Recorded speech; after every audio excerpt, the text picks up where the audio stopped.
ধন্যবাদ বাংলাদেশ সরকারকে, ধন্যবাদ বিসিবিকে। কারণ বাংলাদেশ বিশ্বকাপ থেকে বয়কট করেছে। আমরা দেশবাসী চেয়েছি বাংলাদেশ যেন বিশ্বকাপ থেকে বয়কট করে, কারণ ইন্ডিয়ার মাটিতে আমরা গিয়ে বিশ্বকাপ খেলবো না। যদি আমাদেরকে শ্রীলঙ্কার মাটিতে বিশ্বকাপ খেলতে দেয় তাহলে আমরা খেলবো, এছাড়া খেলবো না। কারণ ইন্ডিয়ার গালে জোতা মারা দরকার।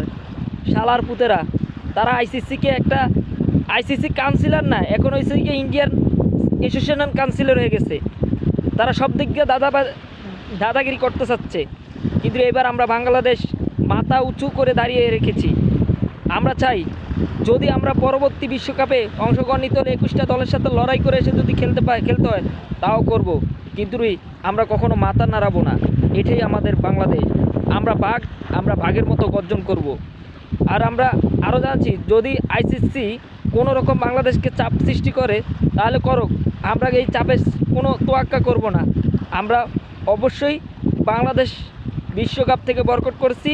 এবং আরেকটা বিসিবি এবং বাংলাদেশ সরকারকে বলতে চাই, ইন্ডিয়াকে সব কিছু থেকে আমাদের নিষিদ্ধ করে দেওয়া দরকার। ইন্ডিয়া বাণিজ্য, এমনকি ইন্ডিয়া পেঁয়াজ, রসুন, আদা যা কিছু আছে ইন্ডিয়া পণ্য, এবং ইন্ডিয়া থেকে আমাদেরকে একদম নিষিদ্ধ করে দেওয়া দরকার ইন্ডিয়াকে। এমনকি বাংলাদেশের যে দূতাবাস আছে ইন্ডিয়া, ওটাও আমরা ফিরিয়ে এনে আমরা নিষিদ্ধ করে দেওয়া দরকার। আর বাংলাদেশের যে ইন্ডিয়ার দূতাবাস আছে তাদেরকে নিষিদ্ধ করে দেওয়া দরকার। কারণ আমরা ইন্ডিয়া থেকে সব কিছু নিষেধাজ্ঞা দিতে চাই। কারণ আমাদের এক মুস্তাফিজুর ইস্যুতে যখন আমাদেরকে নিরাপত্তা দিতে পারে নাই, এখন আমাদের পুরো বাংলাদেশ টিমকেও নিরাপত্তা দিতে পারবে না তারা। এই জন্য আমরা বিশ্বকাপ বয়কট করছি। সামনে আমরা আরও কিছু করা বার্তা দিব ইন্ডিয়াকে। যাবো দাদা বাবুরা কী করে। বাবুরা মেহমানদারি করতে আসছে এক টুকরা মাছ দিয়ে। এটা বাংলাদেশের কলিজাওয়ালা বাংলাদেশ পুরা মাছ কিনতে জানে।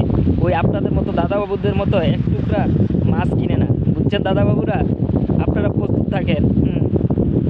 এবার যদি পাকিস্তান বয়কট করে তাহলে বুঝতে পারবেন খেলা কোন জিনিস। স্যালুট বাংলাদেশকে, স্যালুট বাংলাদেশ ক্রিকেট টিমকে, স্যালুট বাংলাদেশ সরকারকে বিশ্বকাপ বয়কট করার জন্য। ধন্যবাদ।